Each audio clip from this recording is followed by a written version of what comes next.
چار جوان هر جا گرفتن کمان منها شدن پر ارمان یا مولان یا مولان یا مولان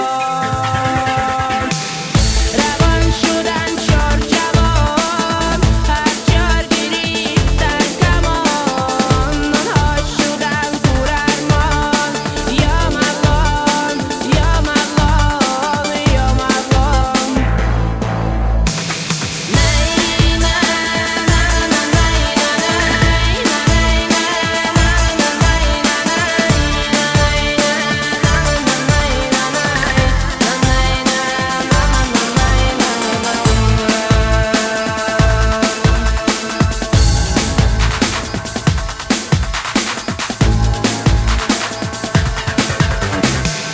بدل بگود با پیستر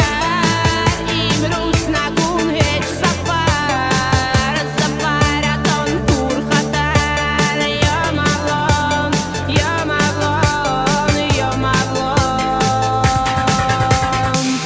مادر گفت تا بچه ما اصلا نیستن من رضا خطرتان بر خدا یا مولان یا مولان یا مولان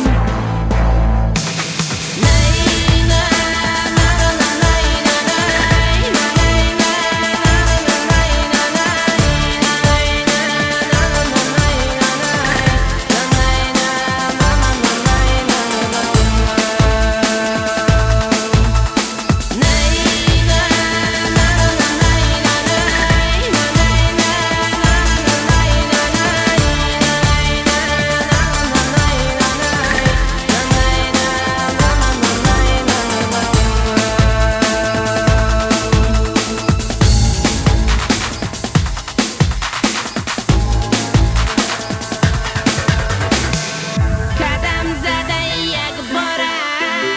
تر مرسید از دارم ملا بخوان جنازه